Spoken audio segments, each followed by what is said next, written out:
Hello everyone, Eid Mubarak to all. পবিত্র রমজান মাসটা শেষ হয়ে গেল। সো ফাইনালি আজকে হচ্ছে আমাদের সবার খুশির দিন, ঈদের দিন। তো ভাবলাম আজকে সারাদিন আমি কি কি করলাম সেটা আমি সবার সাথে শেয়ার করি, কি কি রান্না করলাম আর কি করলাম। ওকে, লেটস গেট স্টার্টেড।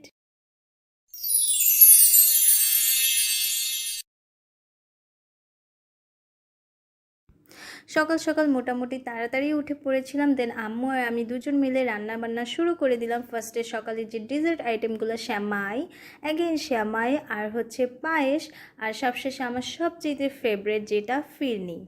ফিরনিটা আমার এত বেশি প্রিয় যে দেখা যায় যে সকালবেলা প্রায় এক বাটি ফিরনি আমি একাই খেয়ে ফেলি। ঈদের দিন দেখা যায় কি সকালবেলা সব ডেজার্ট আইটেমের সাথে একটা দুইটা স্পাইসি আইটেম থাকে। সো প্রতিবার দেখা যায় আমরা নুডলস রান্না করি। ভাবলাম যে এবার নুডলস না করে চটপটিটাই সকালবেলা করে ফেলি। সো ডাবলি আলু এগুলো সব আমি মশলা দিয়ে সুন্দর করে জাল করে নিয়েছি। দেন ফুচকা, ডিম, লেবু, এরপর হচ্ছে ধনিয়া পাতা, পেঁয়াজ, মরিচ আর বোম্বাই মরিচ সাথে আমি সবগুলো সুন্দর করে সাজিয়ে নিয়েছিলাম। দেন তেঁতুল, বিট লবণের পানি, শুকনা মরিচের গুঁড়া, সবগুলো আমি ফার্স্টে হচ্ছে সাজিয়ে সুন্দর করে নিলাম একবারে গুছিয়ে, যাতে হচ্ছে আমার সব রেডি করতে বেশি ইজি হয়। তো এই তো সব একদম গুছিয়ে ফেলেছি।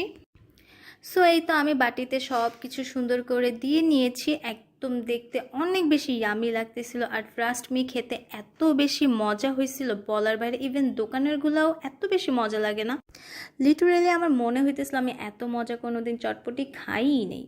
সো ঈদের দিনের সকালের পার্ট তো শেষ। এবার দুপুরের পার্টে হচ্ছে আমরা রোস্ট করেছিলাম গরুর মাংস আর পোলাও। যেহেতু পরের দিন আমাদের দাওয়াত ছিল, ভাবলাম যে এত বেশি কোনো কিছু করার দরকার নেই, নর্মালি জাস্ট হচ্ছে পোলাও রোস্ট মাংস করে ফেলি, এটাই বেটার হয়। একদিকে ঈদের দিন কাজও একটু কম করতে হলো। তো এই তো আমি এখন খেতে বসে গেছি, আর আমার রোস্ট হলে তো আর কোনো কিছুর দরকারই হয় না। সো যার কারণে আমি গরুর মাংস একদমই নেইনি। ঈদের দিন তো নতুন ড্রেস পরা সুন্নত। সো একবার যদি রেডি হয়ে সাজুগুজু না করি একটু কেমন হয় না।